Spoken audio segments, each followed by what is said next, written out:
মাননীয় মন্ত্রী গণপ্রজাতন্ত্র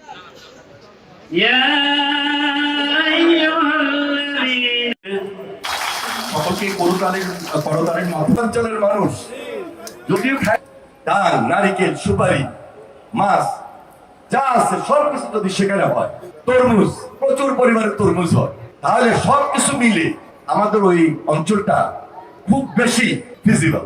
এবং সেটার সঙ্গে যদি আমি ভবানীগঞ্জের পিয়ারাপুরের একটা বা মতিরাটের সঙ্গে নদীর পাড় দিয়ে যদি একটা রাস্তা করে দিই, তাহলে তো আমাদের ওই অঞ্চলের জন্য একটা সোনাই সোহাগ। তার মানে লক্ষ্মীপুর আগামী দিনের জন্য এই অত্র অঞ্চল বলতে বরিশাল, চাঁদপুর, ভোলা, নোয়াখালী, কুমিল্লার মাঝখানে লক্ষ্মীপুর একটা স্বয়ংসম্পূর্ণ এলাকা, ইন্ডাস্ট্রিয়াল জোন, কৃষি ভিত্তিক অর্থনৈতিক জোন হিসাবে গড়ে উঠে আমাদের এই অত্র অঞ্চলের মানুষের কর্মসংস্থানের ব্যবস্থা হবে, উৎপাদন উন্নয়নের ব্যবস্থা হবে, আমরা এলাকার মানুষ স্বাবলম্বী হব, লক্ষ্মীপুরটা স্বনির্ভর হবে ইনশাআল্লাহ। কিন্তু এই ইলিশ আপনারা এই 2 মাস যদি না ধরেন আপনাদেরই কিন্তু লাভ, পরে বড় ইলিশ ধরবেন আপনারা নাকি? ছোট ইলিশ তো জাল কেউ ধরতে চান না, ধরতে চান সবাই চান যে বড় বড় ইলিশ যাতে ধরা পড়ে, তখন তো বেশি দামে বিক্রি করতে পারবেন।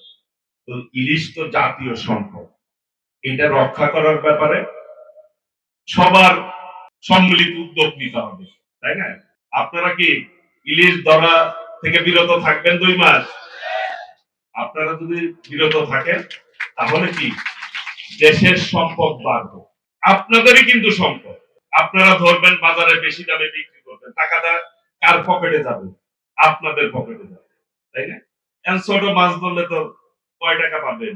সেই জন্য কিন্তু আমরা আপনাদের বাড়তি, এর আগে সরকার তো দেয় নাই, দিছে। আমরা আমাদের মাননীয় প্রধানমন্ত্রী আপনাদের সবার খোঁজ রাখে, কে কিভাবে আছেন আপনারা সবার খোঁজ রাখে।